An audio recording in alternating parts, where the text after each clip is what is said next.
عرفان گوندل۔ آج میں آپ کو ایسے شخص سے ملانے جا رہا ہوں جس نے پاکستان کا نام روشن کیا اور انڈیا میں جو پاکستان کا پرچم ہے اس کو گاڑا۔ یہ کسی تعریف کے محتاج نہیں ہے، آئیں ہم جانتے ہیں وہ کیسی زندگی بسر کر رہے ہیں۔ جی عالمگیر، کیسے ہیں آپ؟ جی الحمدللہ، سب سے پہلے تو عثمان بھائی آپ کا بہت شکریہ کہ عزت بخشی آپ لوگوں نے، اور میں الحمدللہ ٹھیک ہوں، شکر ہے اللہ پاک کا۔ اچھا یہ بتائیے گا، جب آپ انڈیا گئے تو آپ کے کیا حالات تھے؟ کیسے آپ انڈیا کرکٹ کھیلنے کے لیے گئے؟ کیسے ویزا لگا؟ تھوڑی سی داستان ہمارے ناظرین کو بتائیے۔ جی میں 1999 سے ڈومیسٹک کھیل رہا ہوں ہینڈی کیپ کا، اور سب سے پہلے میں ریجن لیول پہ سلیکٹ ہوا، اور اس کے بعد نیشنل چیمپئن ٹرافی، ادھر ہمارا سیزن ہوتا ہے سالانہ اینول، تو اس میں سے بیسٹ پرفارمنس بیس پہ میرا نام کیمپ کے لیے آیا، اور کیمپ کے دوران ہمارے چیف سلیکٹر تھے عرفان بھٹی صاحب، جو کہ فارمر ٹیسٹ کرکٹر وسیم اور وقار بھائی کے دور کے، انہوں نے مجھے سلیکٹ کیا، اور ٹرائل کے دوران مجھے اتنا بھی یقین نہیں تھا کہ میرا اس انٹرنیشنل اسکواڈ میں نمبر آ جائے گا، اور ٹیسٹ ہوئے، سب سے پہلے میں 26 کھلاڑیوں میں منتخب ہوا، اور اس کے بعد میرا نام 16 رکنی ٹیم میں آ گیا، اور جب اسی دوران 2-3 دن بعد سیریز تھی، وہیں مجھے روک لیا گیا اسلام آباد 2012 میں، اور جب وہ سیریز ہوئی تو میں بیسٹ اسکورر تھا اس ٹورنامنٹ، اس سیریز کا، اور best 79 night out one day میں بھی میرا ہے، اور الحمدللہ 50 سے اوپر کی میری ایوریج ہے ون ڈے میں، اور یہ ایک الحمدللہ۔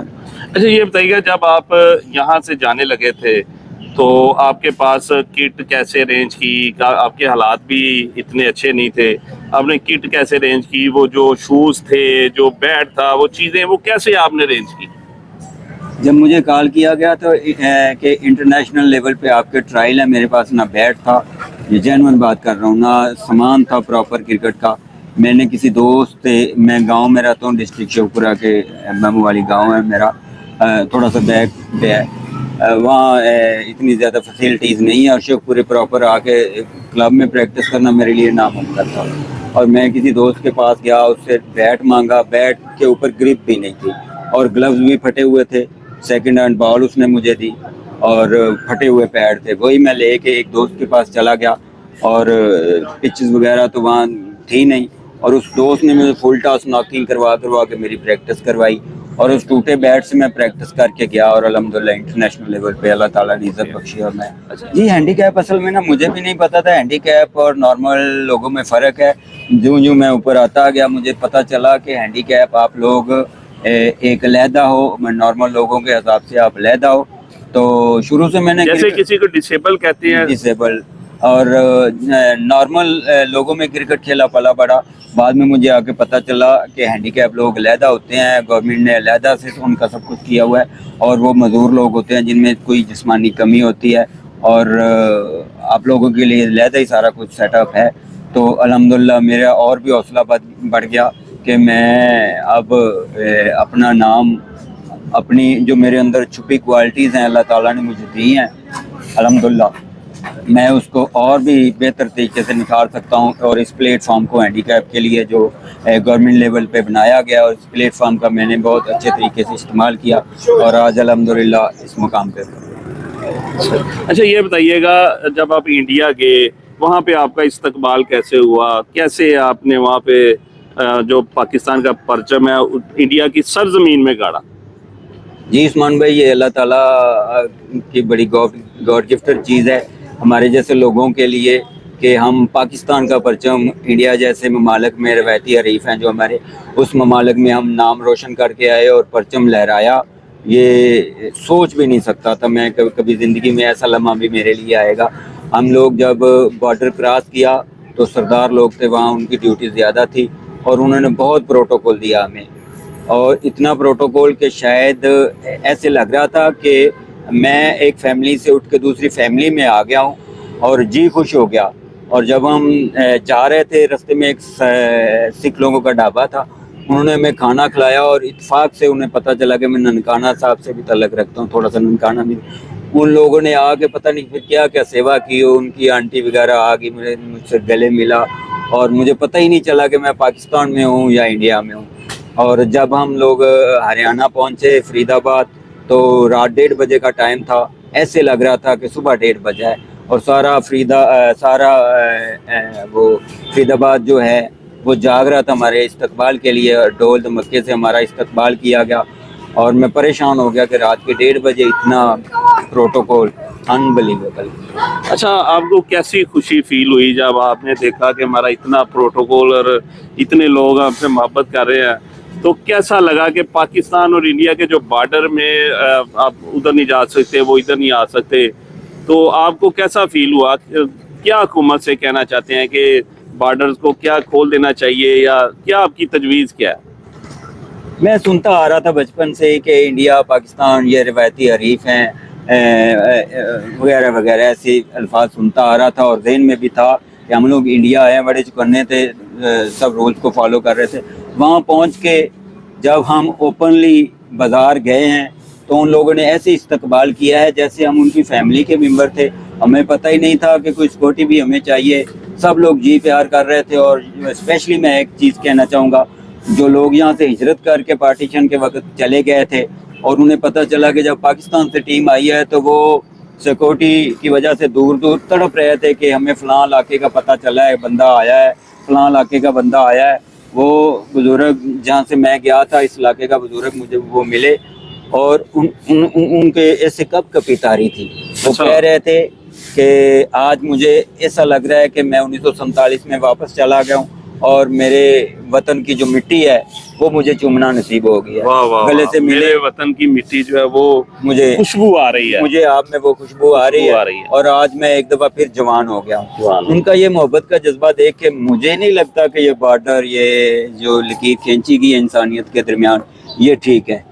और हाई लेवल पे जो भी है मुझे नहीं पता, जो मैं देख के आया हूँ वो तो मैं यही कहूँगा कि एक घर से दूसरे घर में आप दूसरे घर में चले गए और जैसे हमारी ही फैमिली उधर बैठी है, हमारे ही खानदान का वो हिस्सा है। अच्छा, टूर्नामेंट में फिर कितना स्कोर किया, क्या वहाँ पे कैसे उनको हराया? इधर जब वो इंडिया आई थी हमारे यहाँ, और मैंने बेस्ट 79 था, और जब वहाँ गए मुझे ट्रायल के दौरान, जब रिटर्न उधर इंडिया का दौरा किया, मुझे ट्रायल के दौरान हड्डी पे गेंद लग गई, मैं इंजर हो गया था। मैंने किसी को नहीं बताया, कैप्टन को भी और अपने कोच को भी। अच्छा। मैंने उन्हें कहा मैं नॉर्मल हूँ, हालांकि मुझे बहुत ज़्यादा चोट लग गई थी। मैंने कहा जो भी है, मैंने अपने आप को कुर्बान करके वतन के लिए नाम रोशन करना है। ये ज़िंदगी में सदियों बाद एक किसी को नसीब होता है ये मौका, और स्पेशली हैंडीकैप में। और उधर ट्रायल हो रहे थे, नेट प्रैक्टिस हो रही थी मैच से एक दिन पहले, और मुझे वहीं शेरगुल लड़का है 135 से अबव स्पीड है डिसेबल में उसकी बाल मुझे वहीं पे लग गई जहाँ मुझे इंजरी हुई थी पहले, और मुझे बहुत दर्द हुई, पेन। इसके बावजूद भी मैंने वो चीज़ छुपा के अगले दिन मैच खेला, और वनडे मैच था, उसमें मैंने 42 किया था और वो पाकिस्तान मैच जीता था। अच्छा। आके मैंने कैप्टन से कहा था रात को कमरे में, जब मैं पट्टी लेने चोरी गया तो कोच सब कहने लगे ये क्या है भैया, आपका फिट तो ना। मैं कहने लगा सर मुझे कुछ भी नहीं हुआ, जस्ट फॉर्मेलिटी के लिए थोड़ा सा है। तो मैंने उसके बावजूद भी वो फाइट बैक किया और हमने अल्हम्दुलिल्लाह इंडिया को डिफीट किया वहाँ अच्छा, आप क्या कहते हैं हुकूमत को कि आपके जैसे जो डिसेबल क्रिकेट खेलते हैं, कोई बैडमिंटन खेलता है, कोई मैंने नबीना की वो क्रिकेट भी देखी है, जो नबीने नौजवान हैं वो क्रिकेट खेलते हैं, उन्होंने घुंघरू से ऐसे लगाए होते हैं, उसके साथ वो क्रिकेट खेलते हैं। हुकूमत वक्त को क्या कहते हैं, अगर आप पे तवज्जो दी जाए तो आप निखर सकते हैं या आप दूसरे मुल्कों में जाके अपना नाम रोशन कर सकते हैं, क्या कहते हैं आप? सबसे पहले तो गवर्नमेंट को चाहिए कि इन्हें हमारी फिजिकली जो डिसेबल है उन्हें पीसीबी के अंडर लें। हम प्राइवेट एसोसिएशन के थ्रू गए हैं, तो इनके जो जिस तरह नॉर्मल लोगों को फैसिलिटीज़ दी जाती है, इन्हें में फैसिलिटीज़ दी जाए, और उनसे ज़्यादा मसाइल होते हैं हैंडीकैप बंदे के। और फॉर एग्जांपल जब मैं इंडिया टूर पे गया, 10-12 हज़ार मेरी कैपेसिटी थी, मेरे छोटे छोटे बच्चे थे, और मैं अपने घर से 10,000-12 हज़ार लेके गया, वो भी मेरा कैंप के दौरान खर्च हो गया। और फाइनेंशियली जो है ना, इनकी स्पेशली हेल्प करनी चाहिए, और जो इन्हें ज़िंदगी में थोड़ा बहुत प्रॉब्लम्स हैं मजदूरी की वजह से, और उसको देखना। अभी आप ननकाना साहब से शेखुपुरा DHQ हॉस्पिटल आते हैं जी तो बड़ा मुश्किल है, आपसे बाइक भी चलनी और बड़ा मुश्किल होता है आपको इतनी दूर से आना, तो आप एहकाम बाला से रिक्वेस्ट क्यों नहीं की कि जी मेरी ट्रांसफ़र वहाँ कर दी जाए, क्योंकि मैं तो चलने फिरने से भी कासर हूँ। जी बहुत शुक्रिया उस्मान भाई, ये बड़ा आम सवाल किया जिसका मेरी ज़िंदगी से बड़ा गहरा तल्लक है। ड्यूटी के दौरान आते हुए 2-3 दफ़ा मेरा एक्सीडेंट भी हुआ और ये पोलियो, राइट साइड मेरी पूरी पोलियो अफेक्टेड है और ये बाजू मेरा बाजू का रेस पे होता है और काम छोड़ जाता है, अभी इसका प्रॉब्लम है। तो पिछले दिनों भी ये काम छोड़ गया था और मैं गिर गया था, मेरा ये दायां शोल्डर जो उतर गया था, फिर बाद में मैं ठीक हुआ और डॉक्टर ने कहा है कि आप बाइक ना चलाया करो। लेकिन छोटे छोटे बच्चे हैं, उनके अखराजात बर्दाश्त करने पड़ते हैं, यही नौकरी है। आज आके 3 बच्चे हैं, वो प्राइवेट स्कूल में पढ़ते हैं, 37,500 मेरी तनख्वाह है, 15,000 20,000 उनका निकल जाता है, 10,000 रुपया मेरा तेल का निकल अगर जाता आप है। वहाँ पे ट्रांसफ़र कर दिए जाए तो आपका काफ़ी बचत हो सकती है। मेरी हुकाम बाला से यही रिक्वेस्ट है कि हमारे ऑर्डर्स में भी तकरीबन लिखा होता है मजदूर आदमी को उनके करीब तरीन स्टेशन पे पॉइंट किया जाए। मेरी हुकाम बाला से यही रिक्वेस्ट है, या तो मुझे यहाँ सरकारी लेवल पे कोई क्वार्टर दे दिया जाए, मैं अपने बच्चों को यहाँ ले आऊँ, या मेरे गांव में BHU सेंटर बन गया है, वहाँ मुझे अपॉइंट कर दिया जाए ताकि मैं बड़ी आसानी से एहसन तरीके से अपना फ़र्ज अदा कर सकूँ। आपने आलमगीर की बातें सुनी, ऐसा स्टार जिसने इंडिया में जाके पाकिस्तान का नाम रोशन किया, ऐसे बंदों को हुकूमत को चाहिए प्रमोट करें ताकि ये लोग दूसरे मुल्कों में भी जाके अपने पाकिस्तान का नाम रोशन कर सकें।